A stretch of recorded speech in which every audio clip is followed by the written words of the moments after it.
How to add folders to iPhone home screen. To get started, first of all go to your iPhone home screen.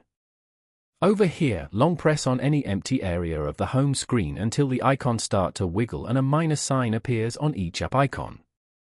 You can now hold and move an app icon and place it anywhere you like on your home screen. For example, Podcasts app icon. You can change the positions as well as the pages that they're on. As you can see, you can also group the app icons together into one folder if you want. For example, Entertainment. You can then change the name of the folder if you want. And then, tap on the tick icon. After that, tap on Done at the top right corner. Now, open the folder to view all the apps in it.